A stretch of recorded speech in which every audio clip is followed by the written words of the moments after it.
Well, welcome, gentlemen, to the Chronicle debates here Tuesday, October 25th.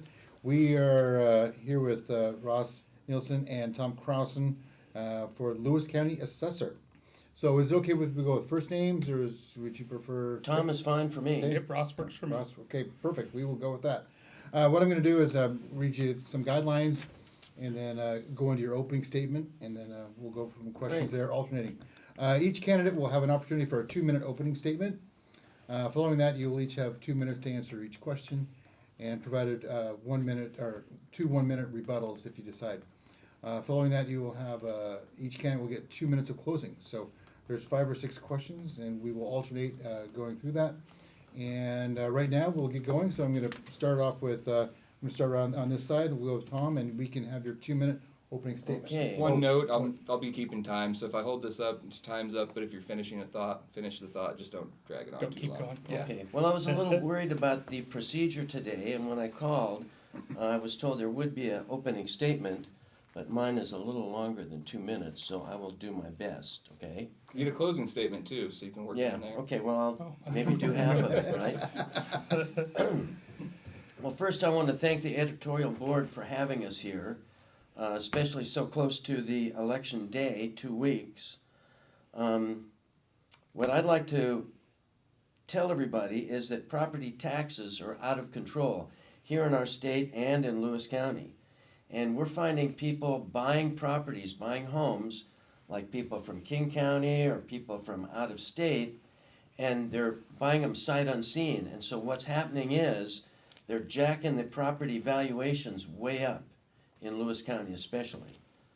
Our assessor is mandated by state law to assess properties at 100% of true and fair market value. And this is done by the number crunchers in the assessor's office, which my opponent declares himself to be. You have to come up with 100% of true and fair market value. You have to do that by going through comparable sales, okay, and arm's length transactions. So, also by state law, our assessor's office has the presumption of correctness. And unless the appellant has better comparable sales to prove their case, they will lose. So, what do taxpayers do if they don't agree with the assessor's valuation? Well, they file a petition and they come before our Lewis County Board of Equalization, of which I have been the chairman. I've been a member of the board for over 6 years. I was appointed by our county commissioners. And I was appointed because of my background in real estate and appraisals. I sold residential and commercial properties, and I owned and started Olympic View Appraisals, which we basically appraised manufactured homes in parks. And we used the NADA guide to do that. So our Lewis County Board of Equalization is a quasi-judicial board that decides on the, okay, well, I'll have to come up with some of this later. Anyway, I think you get the general idea of what I was trying to say. Thank you, Tom. And Ross, your opening statement. Okay, I'm Ross Nielsen.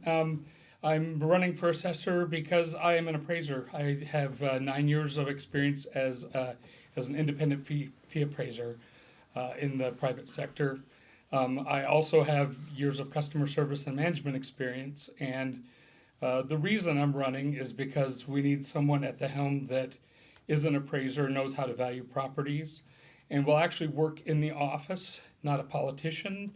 We want someone in there that actually knows what they're doing. I do work in the assessor's office, so I have experience outside government and in government. I also know the inner workings of it. I also know that values are based on the market. They're not something we arbitrarily come up with. We have to come up with out of the market. The other thing we have to do is we do have to do things according to the law. And I'm the person that knows the law and knows how to work within the law and work with the Department of Revenue to make sure that our values are appropriate, because if our values aren't correct, the Department of Revenue comes down on us. And actually, we don't get all of our funding if we don't come in at close to the correct values. But I've been an integral part of that as an appraiser, as the sales analyst, and I've also filled in as chief appraiser. So I have experience, again, both inside and outside government, and I am an appraiser, an actual accredited appraiser, and I have all the training to do it on the outside and then also in government. All right, thank you. All right, Ross, you will be asked to answer the first question first. Okay. You've both spoken about improving customer service at the assessor's office. Why is that needed, and what changes would you make? Well, I think customer service and the perception of customer service, and I'm not saying it isn't customer service, can always be done better. In years of my management experience, a lot of it was in retail. I find that people don't come in when it's their best day and go, hey, good job. They come in and they say, I have a problem with my value. And it's important to hear people, to let them know that they are heard, and to answer their questions thoroughly and properly. And honestly, I do that all the time. People come in and ask questions, and I'm very thorough with them. I explain. I'm an educator kind of by nature. I love to explain the process, how it works, how the taxation actually works, because that is very misunderstood how it works. A lot of people really think that the school district calls us and says, hey, raise the values, we need more money. It doesn't work like that at all. It's budget based. So I explain that to them. I explain the first step when people want to go to challenge a value, when they come in and say my value's wrong, is to approach us. And the customer service, we do very well. There's always room for improvement. There's always people that we don't click with, but it's something that we've been working on already and would continue to work on, bringing up customer service. Make sure that we can show people all the information they need, and help them understand why their value is where it's at, and also if their value is wrong, we need to correct it. All right, thank you. Tom, you're next. Do you want the question read again? Sure, go ahead. You've Make sure I get it right. All right, you've both spoken about improving customer service at the assessor's office. Why is that needed, and what changes would you make? Well, what we've found, chairing the Board of Equalization, is that people are upset with the arrogant attitude of the assessor's office. In other words, my opponent wants to keep the status quo. He's happy to keep things the way they are. He is the hand-picked candidate from our current assessor, Diane Dory. Customer service needs to be changed. A lot of times, people will come in before our Board of Equalization, they'll come in tears, and they're worried that they're not going to be able to afford the increases in their property tax, because like I said, people from out of state, out of county are buying homes and jacking up the value. Now, there's no latitude really in the assessor's office for assessed valuation. You have to do it by comparable sales. So what needs to be done? Well, what needs to be done is our next assessor is going to have to work with Peter Abarno, with Ed Orcutt, with Senator Walsh, Senator Jim Walsh, whose wife just passed away. I said a prayer for her. But with our elected officials to make sure that property tax law can be changed or amended here in our state. Thank you. You're both permitted rebuttal, but we're not going to ask you again if you want it. You just have to say Sure. at the end of either of these answers. All right, and next I'll start with you again, Tom. The current assessor, Diane Dory, recently said Lewis County is growing in every metric. Looking at price spikes in new housing and development, the job of assessor is as challenging as ever. Why do you want this job? Because I've seen what it's done to people. I've seen people coming before our board in tears. They're stressed out, even if their homes are paid off. They're worried that they're not going to qualify for the senior exemption, which right now is $40,000. Heck, a lot of married couples on Social Security make over the $40,000. They're worried about losing their homes. That's why our next assessor can't just stick with the status quo in the assessor's office right now. Our next assessor is going to need to work with our state government to change or modify these property tax laws, and to change or modify the senior exemption law, at least for your primary residence, because we don't want to see people losing their homes. Right now, everybody's worried about inflation. They're worried about the cost of groceries and gasoline. they shouldn't have to worry about increasing property tax is gonna make them lose their homes. So the answer is to work with our elected officials at the state legislature to change or amend our property tax law. Thanks, John. And Ross, Okay. same question. Current assessor Diane Dory recently said Lewis County is growing in every metric.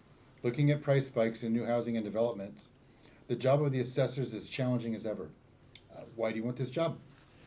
I want this job because I need someone in that position, in the assessor's position, that knows how to manage an office, that knows how to do appraisal, and that'll actually work there hands-on every day.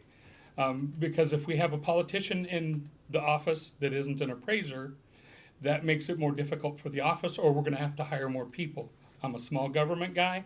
I wanna keep it small. I wanna keep it running efficiently. There are always ways we can improve, and I can tell you that we've improved a lot in the 7 years I've been there. We've been able to get a lot more accurate and a lot more detail oriented. But I want to continue that on.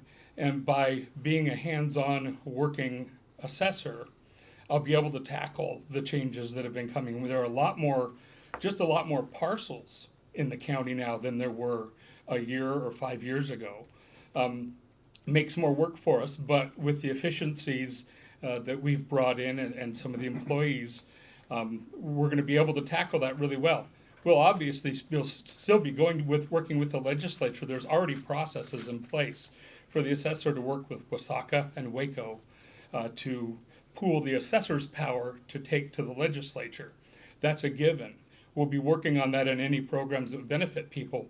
The reason I want to take on this difficult job is because it's a difficult job that needs to be done, and it needs to be done correctly. All right, thank you. All right, Ross, first answer to this question goes to you. Okay? How will you handle conflict with residents? Dealing with conflict with residents, that is probably, again, this is one of the primary jobs of the assessor's office, is to have positive PR and to deal with people. These are citizens. The citizens pay the assessor's wages and all the employees in the office. So we have to respect people when they come in. We have to hear what their issue is. When people come in, I love to turn the computer monitor, face it towards them, and show them, okay, is this correct what we have? Is this the information that we have? Make sure it's correct. A lot of times when people come in and they have a value issue, it can be because we have something wrong. They have a barn they took down and we didn't realize it.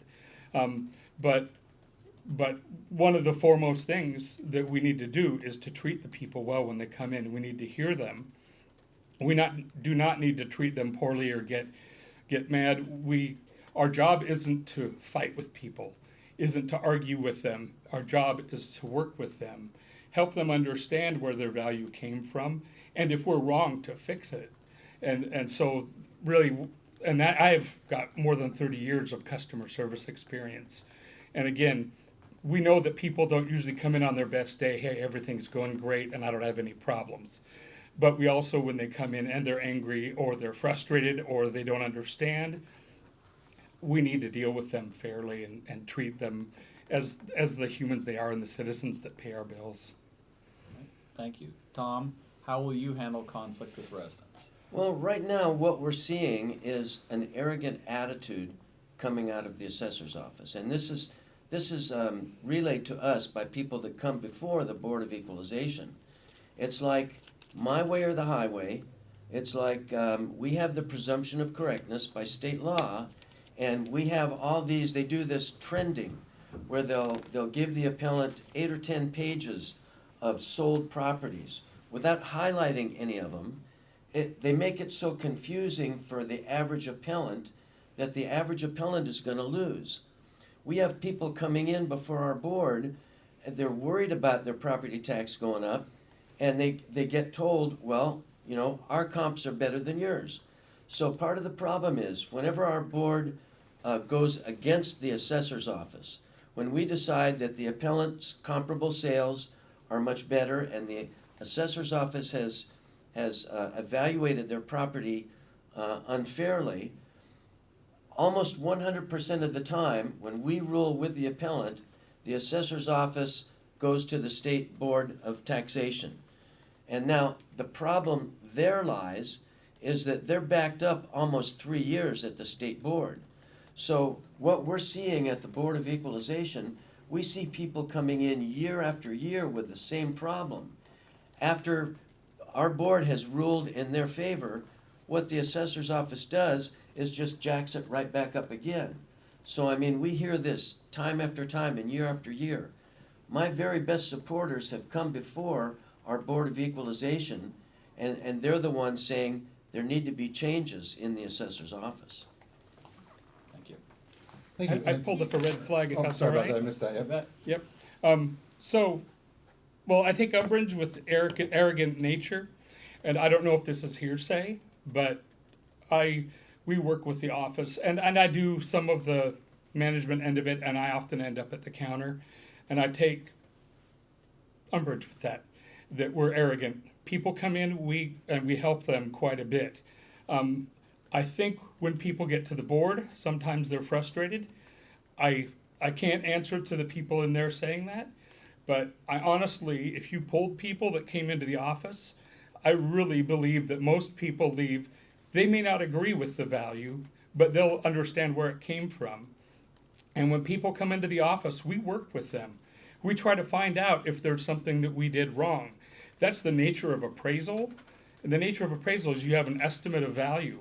And when you have a market that's just swinging and they're selling, if we had one high sale, that doesn't make a market. We show people where comparables are on our website. We show them how to find them on the realty websites. We try to. Our job isn't to argue with people; it's just to work with them. So I take umbrage. So. All right, next question. Tom, back to you. Will you take an active role in lobbying for property tax changes at the state level? And if so, what actions would you support? Yeah, absolutely. I mean, like I've stated previously, the senior exemption needs to be changed, modified. You know, right now, Governor Inslee has over $15 billion that has been taken out of tax dollars, okay? A lot of it, I think he wants to spend on climate change or on $1 billion for a new electric ferry boat, things like that. Once people see their real value property change notices for 2023 here in Lewis County, and by the way, on a side note, why have our real property change value notices not gone out? In other words, they're normally out by August. Is our current assessor holding them back because she doesn't want to see the rapid increase? Now, this year, Centralia was we inspect 1/6 of every of the whole county every year, and so this past year it's been Centralia, and so an unnamed source in the assessor's office has told me that the property values in Centralia have just skyrocketed. So why have these real value assessment notices gone out? Why have they not gone out? They've gone out in Thurston County. They've gone out in Clark County. Is our assessor trying to affect the election? You know, is she trying to affect the votes that her hand-picked candidate might get, who is the sales analyst? So all these things are need to be looked at. All right, and Ross, same question to you. Will you take any active role in lobbying for property tax changes at the state level? And if so, what actions would you support? Absolutely. I think we need to look carefully at things. My opponent has brought out in the past doing a Proposition 13 like California, or some other kind of knee-jerk things, and we need to not do that. And that's why we have the WASACA, which is the Association of Assessors, and WACO, which are the county officials that work with the legislature to make sure and look at all sides of something before we make a change. There are probably changes that need to be made, but I'm not going to knee jerk and try to propose something that is going to be negative overall. Proposition 13 really has ended up benefiting the corporations and the rich, even though it was meant to save grandma's house, I guess they say. But yes, I would work with the legislature to work on that. And once again, I take offense at the fact that the property notices haven't gone out. Last year, they went out November 10th. So we're on par from last year. That's, like I said, it's a process that takes a long time, and we've been short an appraiser. But I would love to have my opponent bring that up to the assessor herself, or make do a formal claim on it. I'd love to see that. Rebuttal. Short rebuttal. What we're finding at the state level is they're willing to work with us. And I'm open for suggestions from our legislators as to what to do. You know, I've brought up the California Prop 13 before. That might work for someone's primary residence, but I don't think it works for commercial. It doesn't work for apartment buildings. It doesn't work for rental homes. There's lots of different solutions that we can come up with. I'm praying for a slight red wave, because even the Democrats in the legislature, they're going to worry about their constituents. Everything is going up, you know, the gasoline, the groceries, and the property taxes. It's time that we get a rebate on our property taxes and change property tax law to make it fair and equal for those people that are worried about not being able to pay their increase in property taxes. All right. Thank you. Ross, you get to answer this one first. What or who is to blame for increasing property taxes? That's kind of a loaded question, because I keep hearing a lot of rhetoric about we need to lower values, because lowering values is going to lower taxes, and lowering taxes can be done by the assessor. And those are all false things. The market is set by the market. That's where the values of the homes come in. One of the things that people don't understand, I got to keep it in 2 minutes, is that we all live in a tax code area. Your tax code area has budgets. You have a fire district, police, city, whatever you have. They all have budgets that are submitted in December, November, December. When those budgets are approved, that price tag is divided out among the tax code area. That's divided out equally by the per thousand. So what ends up happening is if you lower the values of the homes, the rate's going to go up. It's a giant math problem. The rate is the final. It's a division problem of dividing out the money among all the people that live there.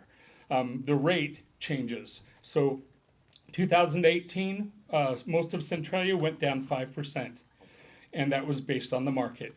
That was the same year that the new school levy came out, and if you had a $300,000 house that year, the school levy alone, without the police and the fire and everything else raising, was $1,000 more on your tax bill, even though the value of the homes went down 5%. So they're related, but not really. If everyone's value were to double, the taxes would go up a little if nothing else changed. If the values were to go in half, the rate would double and you'd pay the same taxes more or less. The only exception to that is the state portion. Right now, about $2.60 of every $1,000 is sent to the state based on Jay Inslee. That's something we need to change. That's not budget based. That's the piece that really isn't. But again, the taxes have to be paid regardless of the values. Right. Thank you. Tom, what or who is to blame for increasing property taxes? Well, it's all based on state law. The assessor has very little flexibility in determining market value, because by state law, they have to assess all properties at 100% of true and fair market value. And this is the problem. You can't, the taxation is so high that people are worried about losing their homes. So what do? Well, we have to change state law. We have to change how the state regulates the property.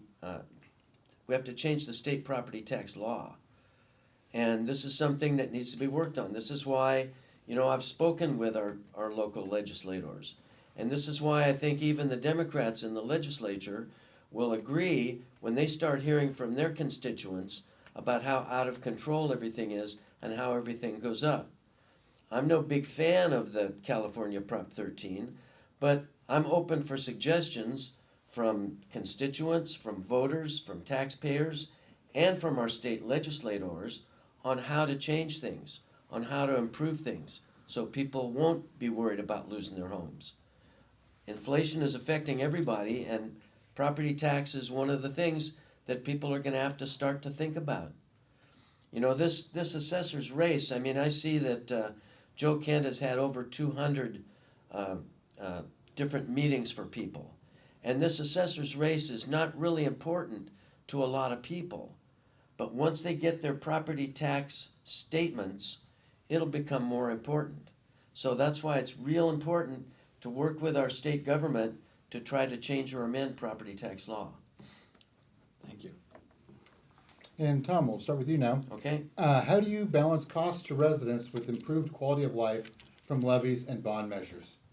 How do we balance the cost to residents? Well, the residents vote on the levies. Our Lewis County Fire District 5 levy recently lost by 3 votes.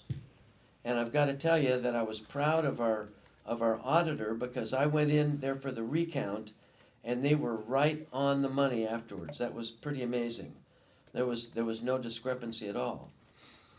But you know, I can't tell you what needs to be done there. I don't know how. I mean, there's very little flexibility that the assessor has right now in state law. So I don't know how to fix that problem. Ross, same question to you. How do you balance costs to residents with improved quality of life from levies and bond measures? Well, as the assessor's office and as the assessor, we have to take those budgets and we have to divide out the money. Basically, the assessor's job is allocation, is just making sure that everyone in the tax code area pays based on the value of their home. How I gauge it, what I would promote, and which I do promote, always have, is I think the residents need to read the levies they get. They need to look and see. They need to not read the front page of it. They need to read the whole thing, because you need to know where the money is going to go in the school. You have the Centralia School District that's had multiple levies. After the big levy, they've had multiple levies. They've been asking for more money. How many people actually sit down and read those? That determination of what's important, balancing the quality of life versus how much their taxes are. I have talked to so many people that are really angry because their taxes went up, but they live in a place they voted yes on the school levy. And I'm going, you understand that you voted yes on the school levy. And that's what they need to understand, is what they're voting for. There are some schools that have had to pare them down to get them to pass. And then we've had school districts that were able to give some of that money back at the end because they came in under budget. That's what we need fiscal responsibility from the entities that we're paying taxes to. And the best way to do that is have the citizens go into the school board and talk to them, and go to the fire district and talk to them. Find out where that money is going to go and make sure that it's spent efficiently, because that's what we all need. We need money not wasted. If we're going to vote on a levy, it needs to go someplace good. Thank you. All right, last question. We'd like your assessment on this. And we'll start with No Ross. pun intended? Yes, But- pun was intended. Your predecessor has consistently said that the assessor's office is understaffed. Have you evaluated staffing levels, and what is your opinion? Me first. Yes, please. So I have watched, appraisers are difficult to get because we don't pay the wages that other counties do. So we train a lot of appraisers. After they've been here a year, they go to Thurston where they can make more money. So it's difficult to get them and train them. We've been working really hard to get a good crew in there. Tends to be understaffed, but frankly, I'm someone who would rather keep it on that edge than expand the office and hire a bunch of people. The last thing I want to see is a bunch of government employees standing around with nothing to do. So I'm sure there are things that are going to need to be addressed. I'm not privy to everything in the office. I deal with more of what we call the back office, which is the appraiser, the sales analyst. I do deal with the front quite a bit, and I've worked with that, but I haven't seen all the numbers. I don't get into the budget yet. I don't have access to all that information. I am a relatively slow mover when it comes to making changes to an office. The last thing I want to see is have someone come in and clean house, and then nobody knows how to do anything. I like to watch how the office works, keep what works well, and I like to work on what doesn't. So the office is traditionally understaffed. Again, a lot with the appraisers. It's hard to keep them. It's a tough job. Not everyone. I've had 3 or 4 times had guns brandished. Never had one pointed at me, but quite a few times I've had them pushed and dogs chased, sicked on me. So it's not an easy job to get someone to do. But again, that's something I would like to move slow and watch from the assessor's point of view, how the office runs, only expanding if it really needs, and there has to be evidence that it needs to be expanded. All right, Tom, again, last question. What's your predecessor has consistently said that the assessor's office is understaffed. Have you evaluated staffing levels, and what's your opinion? Yes, and one problem is, unlike in the military, where the private needs to know the corporal's job, the corporal needs to know the sergeant's job, sergeant needs to know the lieutenant's job. I've been told by someone recently that left the assessor's office that Diane is setting us both up for failure, because one person in the office doesn't know the other person's job, okay? So that needs to be changed right away. There needs to be somebody at the front desk that can be a property owner advocate, that can work with someone that comes in that has a problem. And this is not being done, no matter what my opponent says. People come in and basically they say, we have the presumption of correctness, we're right, you're wrong, so here, take this petition and give this to the clerk of the Board of Equalization. And then they come before our board. This happens all the time. We hear this over and over and over again. So no matter how much he says that he wants to work with the people and help people, the people don't feel that way. The appellants don't feel that way. So there needs to be somebody at the front desk to work with the appellants, and maybe they can solve the problem before they come before our board. All right, thank you. Your Yeah. rebuttal? Well, yeah, once again, I take offense that we don't do that, but here we have proof that the office needs expanding without actually going in the office and looking at what needs to be expanded.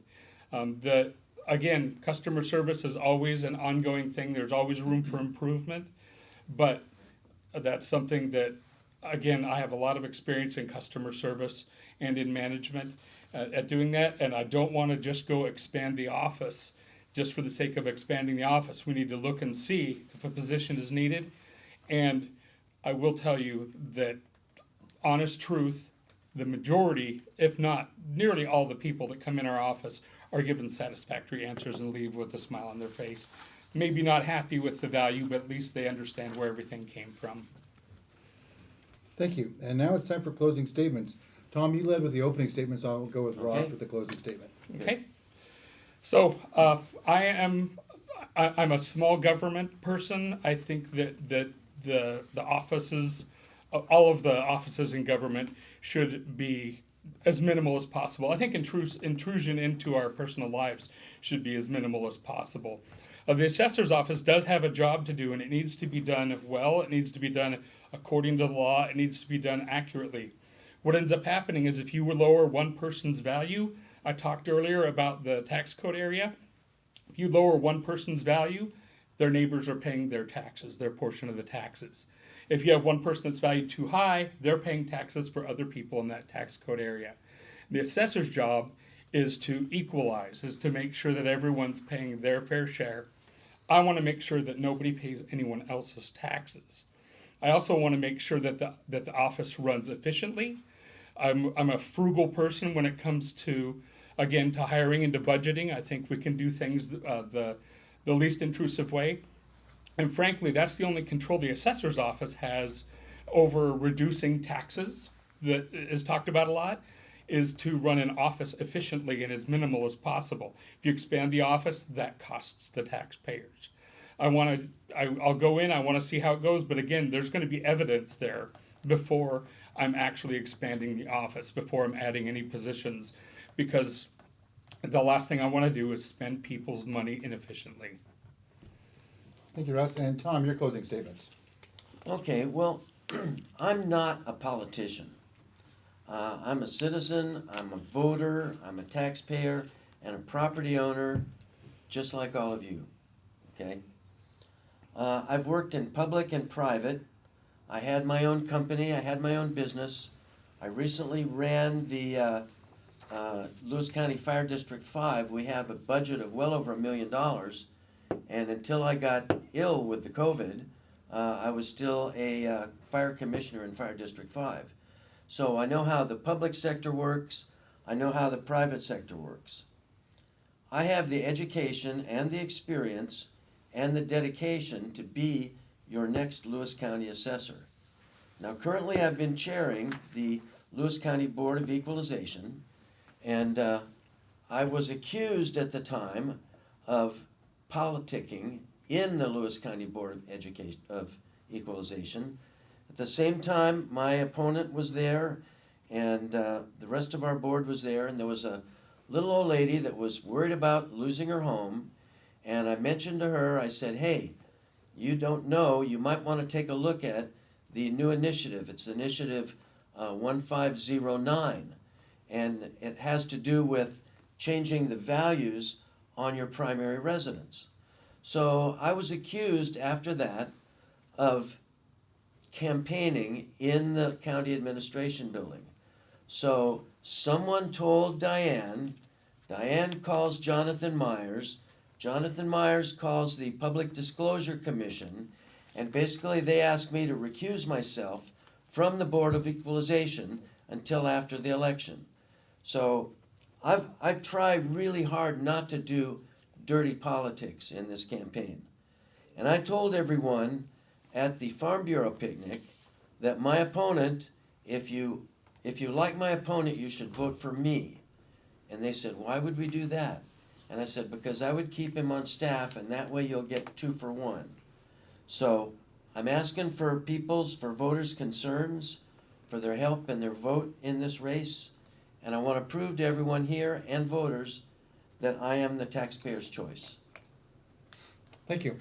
Thank you both. Okay. Appreciate you taking time today to come talk to us, and we will be adjourned. Thank you. Okay.